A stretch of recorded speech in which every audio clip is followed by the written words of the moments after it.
Assalamualaikum warahmatullahi wabarakatuh. Selamat datang kembali anak-anak ibu.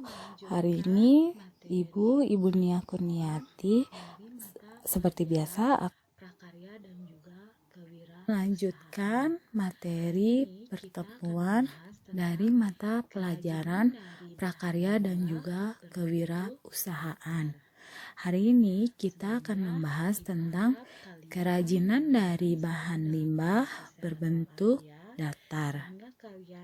Sebelumnya, Ibu harap kalian mudah-mudahan semua dalam kondisi sehat walafiat, sehingga kalian bisa dengan mudah untuk memahami materi yang akan Ibu berikan. Sebelum kita masuk kepada materi, di sini Ibu akan membahas dari tujuan pembelajaran.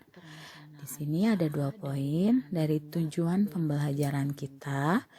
Yang pertama itu adalah memahami perencanaan usaha dari bahan limbah berbentuk bangun ruang sebagai solusi dari lingkungan hidup, yang mana hal ini meliputi ide, peluang usaha, sumber daya, administrasi, dan juga pemasaran. Kemudian untuk poin yang kedua ialah memahami perhitungan titik impas atau break-even point. Usaha kerajinan dari bahan limbah berbentuk bangun ruang. Seperti kita ketahui, banyak sekali sekarang orang-orang yang belum bisa memanfaatkan bahan-bahan limbah atau bahan sisa yang ada di lingkungan sekitar. Jadi kita sebagai generasi muda harus mampu atau harus bisa memanfaatkan potensi-potensi yang ada di lingkungan sekitar agar bisa mendapatkan keuntungan atau memberikan hal positif untuk diri kita dan juga lingkungan di sekitar kita. Di sini kita akan mulai dengan kerajinan bahan limbah berbentuk bangun ruang. Hampir setiap daerah terdapat usaha kerajinan yang bertumbuh seiring dengan tuntutan pasar. Apabila kita ambil contoh, kita sering bepergian keluar kota atau keluar daerah, keluar pulau, bahkan keluar negeri, pasti di wilayah atau tempat yang kita kunjungi itu akan ada atau dapat kita mudah temui beberapa kerajinan-kerajinan khas dari daerah tersebut. Tujuannya mereka membuat kerajinan tersebut untuk meningkatkan taraf hidup ekonomi di lingkungan sekitar mereka. Di sini jenis-jenis kerajinan bisa dimulai dari kebutuhan rumah tangga sampai kebutuhan souvenir bagi wisatawan mancanegara.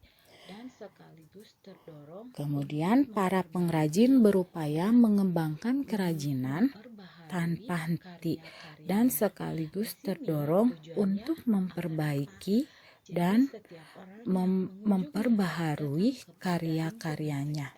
Di sini tujuannya agar apa? Jadi setiap orang yang mengunjungi atau datang kepada lingkungan sekitar mereka akan mau membawa cenderamata, kemudian mau membawa hasil karya kreasi di lingkungan sekitarnya untuk dibawa ke daerah mereka sendiri, dan tujuannya nanti ketika sampai di daerah tersebut mereka juga bisa mempromosikan kepada orang lain hasil-hasil karya dari daerah yang telah mereka kunjungi. Kilas info di sini, kerajinan berbentuk bangun ruang merupakan kerajinan berbentuk 3 dimensi yang memiliki ukuran panjang, tinggi, dan lebar. Oleh karena itu, kerajinan bentuk bangun ruang adalah kerajinan yang memiliki isi dan volume. Setidaknya terdapat 7 macam kerajinan berbentuk bangun ruang, antara lain kubus, balok, limas, bola, kerucut, tabung, dan juga jenis-jenis karya kerajinan dari limbah berbentuk bangun ruang antara lain sebagai berikut. Dalam perkembangannya, kerajinan berkembang menjadi lebih fungsional. Dengan kata lain, kerajinan menjadi alat dengan fungsi-fungsi tertentu. Kerajinan seperti tas atau dompet dari plastik bekas tidak hanya menonjolkan aspek estetis, tetapi dapat digunakan secara fungsi aktual. Salah satu contoh kerajinan yang memiliki fungsi demikian adalah keris dan wayang kulit. Kedua karya tersebut memiliki keindahan karya yang tinggi, yakni sebagai karya adiluhung dan monumental. Selain itu, kerajinan yang juga disebut sebagai karya adiluhung antara lain kain batik, kain tenun ikat, mandau, keris, anyaman, dan juga ukiran. Keberadaan kerajinan seperti kain batik masih bertahan karena kuatnya tradisi dari masyarakat untuk melestarikannya. Seperti kita ketahui, kain batik itu menjadi kain khas dari negara Indonesia. Banyak sekali turis-turis dari luar negeri yang sudah menggunakan kain batik tersebut sebagai pakaian mereka, karena mereka menganggap kain batik yang dihasilkan oleh negara kita itu adalah jenis kerajinan yang sangat unik, yang mana tiap coraknya itu memiliki makna-makna tersendiri. Kemudian di sini ada media berkarya kerajinan dari bahan limbah berbentuk bangun ruang. Media di sini berarti sarana atau alat untuk mencapai tujuan dalam konteks berkarya.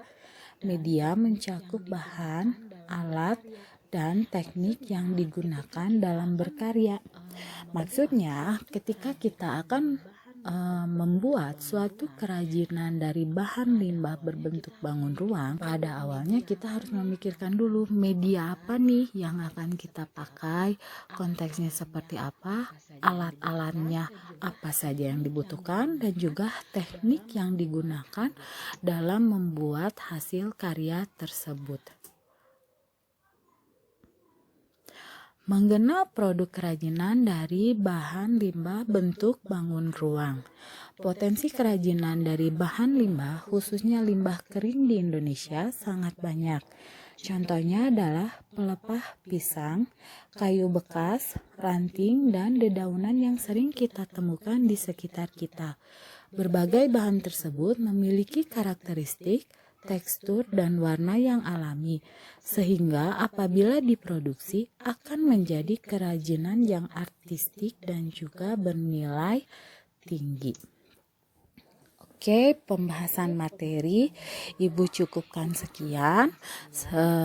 Di sini Ibu ingin mengucapkan terima kasih.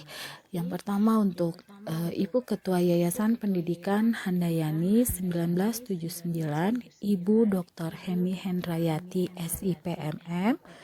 Kemudian ucapan terima kasih juga kepada Kepala Sekolah SMA Handayani 2 Banjaran, Ibu Heni Herliani SPD, dan juga tidak lupa untuk guru-guru SMA Handayani 2 Banjaran.